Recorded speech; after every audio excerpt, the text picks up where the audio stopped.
덕분에 많이 설렜어. I think he's gonna pick Minji. I have no idea. 최혜성 씨입니다. Oh? 최혜성 씨입니다. Oh? Oh my god! 진짜로? Haesun is too good for you!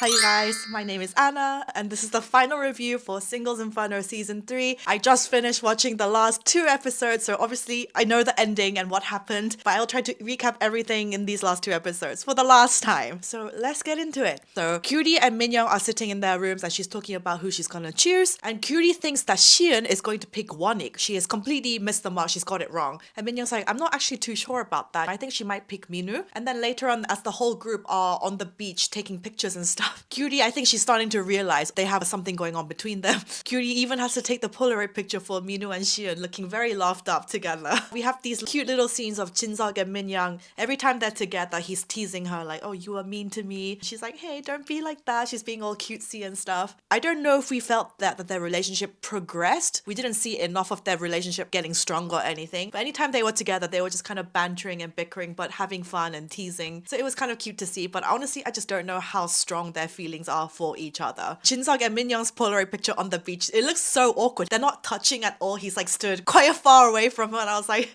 who told them to take the picture like that? They should have at least gotten a little bit closer together, you know? And throughout this episode, Shion and Minwoo are continuously together. Bless his heart, but Gwanhee still is trying his best. He takes Shion for a walk, but oh my gosh, you can tell in her face she is not having any fun in this conversation. She looks completely fed up. She's like kind of like she does not want to be there. I felt bad for Gwanhee, but at least Shion is true to her heart. She doesn't flip-flop. She doesn't give any false signals. And then Minwoo and Cutie talk inside the girls' bedroom. The previous day, they went to paradise together and they had the nicest time. And Cutie was like, just wait for me just for one day. I'll be back. Just stay put. But now she's suddenly realizing that Minwoo and Shion have this connection. And she's asking him questions like, did you do as I said? And did you behave yourself? She's really talking to him like a teacher because she is the Nuna and she's really kind of talking down on him. And Minwoo is basically saying that he saw a different side to Shion and that he got to talk to her more and that his mind has been kind of made up. And she just continues to like scold him and he basically tells Cutie that he's leaning more towards Shion and she starts laughing hysterically. And she immediately goes into kind of defense mode like, I am completely turned off. If you're gonna be this flip-floppy, then take me out of this equation. She kind of goes off on him. And I was like, oh my god, she's really strong kind of girl and I didn't think that she was going to be like this. And then she says in her interview that she wouldn't be caught dead with a guy like that. And the panel are like, ooh.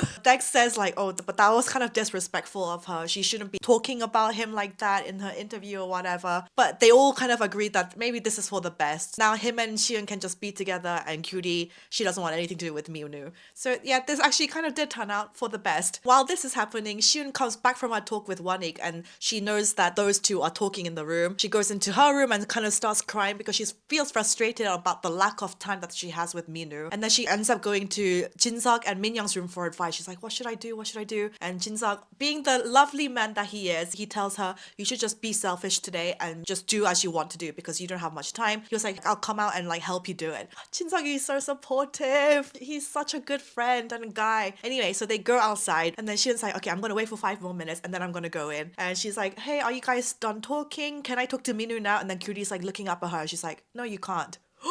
And I was like, oh my god. She was being really kind of cold and feisty and I was like, I didn't know Cutie had it in her. She was like, oh, okay, I'll go outside. In the end, Cutie and Minwoo wrap up their talk and it's basically decided that he's gonna go with Shion and that's the end of that relationship. I laughed so much when Shion burst out of her room and Gwanhee is just sitting there like fumbling something. He's not even like looking up, although I'm 1000% sure he saw who it was coming out with his peripheral vision, but he's just like, I don't want to look up. I don't want to seem like I know anything. I was like, oh, Gwanhee, bless you. And then the next scene of the couples in paradise, we finally get to know a little bit more about Habin. It turns out that he's 31 and he's an actor. And I just laughed so much during their scenes because he's just not a good conversationalist. He doesn't have much to say to her. She's doing the most, asking all the questions, but she does end up eventually talking about how she really liked Gwanhee at the beginning and Habin's like, oh, I had no idea that you liked him. And Hadang asks Habin why he chose her and he gives some like very long-winded answer, kind of mumbling and fumbling. She's like, no, seriously, what was the reason? Oh, it's just something that I felt. There is absolutely no spark between them at all. He literally just doesn't make any more effort. He starts yawning, he's drinking more. This this guy should just not drink alcohol, I think. But anyway, and she looks very fed up and she's like, didn't you say that you wanted to talk to me, like ask me questions if we're in paradise? And he's like, yeah, but now I feel so comfortable with you that I just have nothing to ask you. I'm not curious about you now. And all the panel, and me included, we were like, what the hell is this guy on? He is such a peculiar character. I've never seen a character like him. Even just for your own screen time, you should be trying to do more so you can get more famous after the show. But he just literally just sat there yawning and eating and stretching. And I was like, this guy. And then they finally go to bed, obviously not together, in separate beds. And I think Hadang is really fed up with him by this point, and he kind of starts apologizing. He's like, hey, I'm sorry, I didn't like ask you more questions. He even jumps out of bed and starts kind of wandering around the bedroom trying to explain himself. But Hadang's like, I don't understand what you're trying to say at all. So I'm gonna go to bed. Good night. I was cracking up laughing in these scenes. He just doesn't have any riz, any charisma. So yeah, obviously I think she felt very disappointed in him. And then you see Haesun and Gwanhee in paradise. To be honest, I still did not feel like they have this like crazy attraction for each other. The next morning they wake up and he's asking her what if questions again. You know, the panel call him if boy. He's again asking about the future, but not really expressing how he feels. He's always deflecting the decision to her. And he even asks her, so if you're attracted to me, what would be the reason? And like, this gives me the biggest ick. He just wants constant validation. And even Haesun, I think she's starting to get very fed up with him at this point. In her interview, she even calls him like, although he's older than me, I feel like he's pathetic. And I was like, yes, girl, we're all feeling the same thing. He is pathetic. Anyway, Minji and Mingu are in their paradise scene and he's being the nicest guy again, giving her advice on what to do with Gwanhee. Jinseok and Mingu are the best guys this season. And then they have the helicopter ride back and they're basically sitting in the same formation as before. Gwanhee said he put himself deliberately in between Minji and Haesun again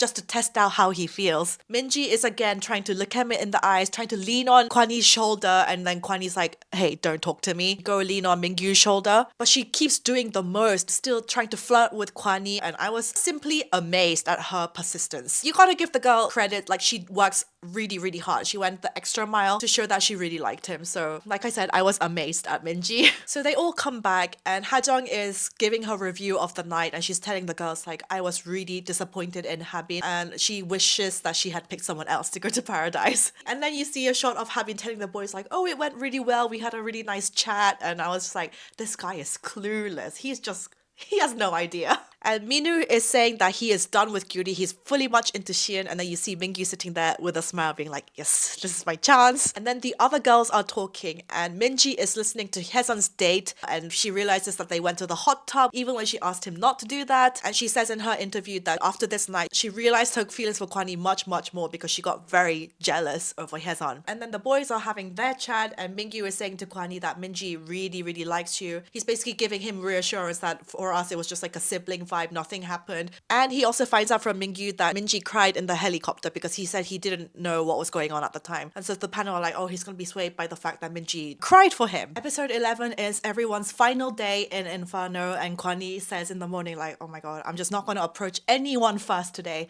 Of course he will say that because he is a coward. Jinseok and Minyoung talk again and I just find it funny how every time they have a scene together, the producers put this kid-like childish bleep bloop music in the background and it makes the scene just look totally non-serious. And it's like, yeah, they are non-serious but they are cute. And she basically ends up telling him like, hey, thank you for being here, I really am glad that I met you here and stuff. And he says thank you as well and she kind of gets emotional and starts crying and then he's just like wiping her tears for her and I was just like, they are cute and he is just the nicest guy. I wish we could have seen more Jinseok scenes, but I mean in the end it all worked out fine for him. Everyone loves Jinseok, so. And then some of them are sitting at the communal table and Hadang is talking to Gwanhee in front of Jinseok and Minyoung and she's doing her infamous Hadang glance at Gwanhee and she's like, I want you to circle back to me. I hope in the end that you will circle back and choose me. And he says to her, if I had to express my feelings towards you, 사랑했었다. I loved you, with the emphasis on the past tense. And Hadang started crying in her one-on-one interview and I was like, girl, don't cry. You don't need to cry over him. But I have mad respect for still trying her best till the end. She stuck to her guns. I'm sure because she really tried her absolute best, she has absolutely no regrets on what happened in the show. So Minji and Gwanhee talk and she basically cries again again, but this time with kind of good reason, because he told her once more that he's still doubting her feelings towards him. And she starts crying because she's like, what more can I do?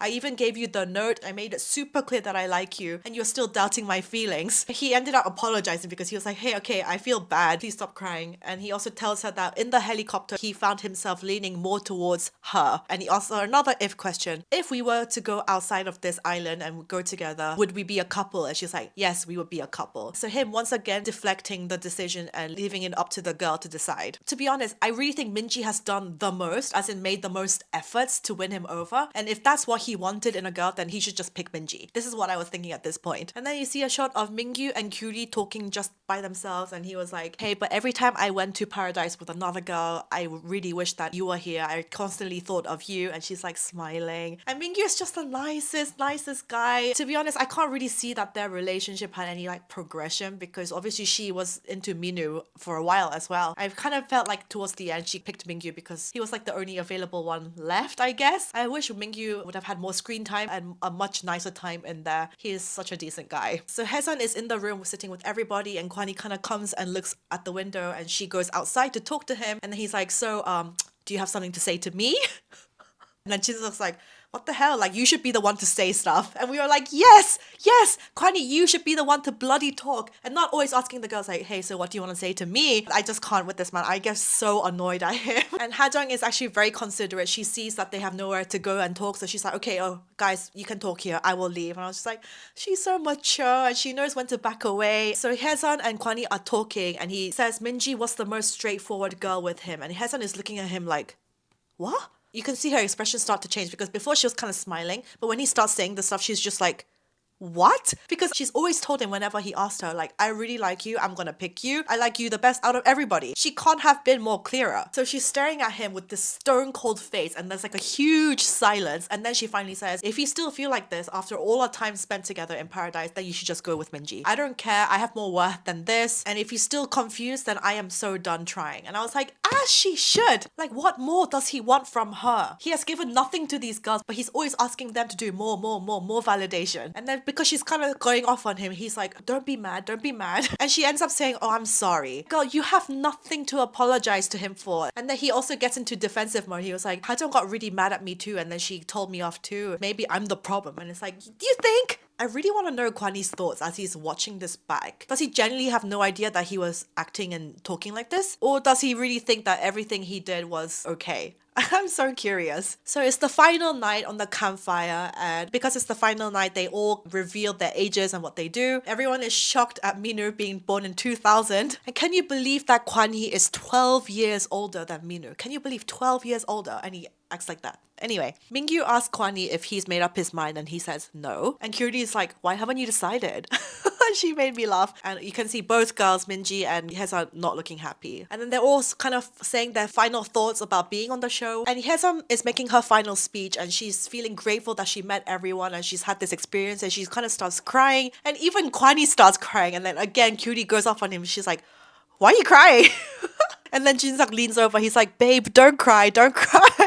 And then Haesun and Gwanhee go for a talk, just them two. To me, it sounded like a farewell goodbye message, because he was basically telling her like, I wanted to tell you that you are the most warm-hearted person. I'm very grateful for everything. He apologizes and cries, and I thought at this point, for sure, he's gonna pick Minji. That's why he asked Haesun for this chat. And then you have the final day. From here, I will just insert my own reaction to the final couples. 이진석 씨를 선택한 여자는 이진석 씨 앞에 서주시길 바랍니다. 야, 고맙다. They're cute. 남민영 씨입니다. Aww. I bet they're not still together. 김규리 씨, 지용문 앞으로 가주세요. Okay, damn, he looks handsome in that black 김규리 shirt. 씨를 선택한 남자는 He looks so good. What the heck? 박민규 씨입니다. There we go. I bet they're not together either in real life, but still cute. Damn, his shoulders. Seriously. 세이션 다시. 우리 진짜 타이밍 너무 많이 어긋나고 진짜 많이 아팠는데 고생 많아. Her face when she's looking at one is just not. 진짜 가장 많은 시간을 보내고 진짜 많은 태민우 씨입니다. Okay. Of course. It's cruel that he just has to stand there and watch them leave. Habi's gonna have nobody. Oh no. Minji goes first, obviously. Is Haesung gonna go? Why? 덕분에 많이 설렜어. I think he's gonna pick Minji. 넘어지지 말고 밥 혼자 먹지 말고 혼자 울지 말고 나 없이도 잘 지낼 거라고 생각해.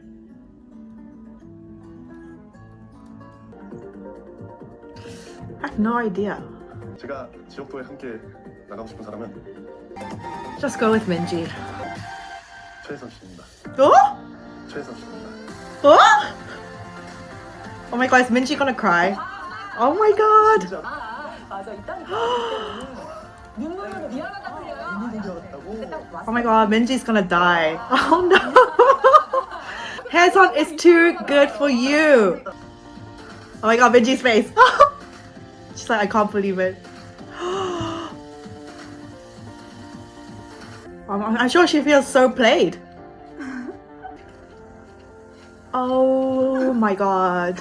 So that was that for Singles Inferno Season 3. I'm pretty sure that none of them are still together. Haesun, I think she's studying her masters. She's in England, in the UK right now. So I don't think her and Gwanhee would have stayed together or anything. Gwanhee, as much as the villain that he really was, I guess, the star of the show. Next season, I really hope that they bring in more interesting guy characters. We need more spicier guy characters who are slightly more dominant, slightly more causing drama. But yeah, overall, I genuinely think this has been the best, most interesting season of Singles Inferno. Do you guys agree? The one character that I just genuinely don't understand is Habin. Obviously, with this kind of show, it's kind of a given that most of the people that come here to get more famous and more recognition rather than looking for genuine love. And Habin, if he's an actor and he wants to get more well-known due to Singles Inferno, he should have at least acted better in feigning interest in towards a girl. Even if he wasn't interested in Hajong, he should have at least done more, created more storylines to get more screen time, but he literally just sat there doing nothing. But it was very fun and enjoyable reviewing Singles Inferno with you guys every week. For everyone that's new to my channel due to these videos, welcome, please stay, and thank you for watching, and I'll see you in the next video. Bye!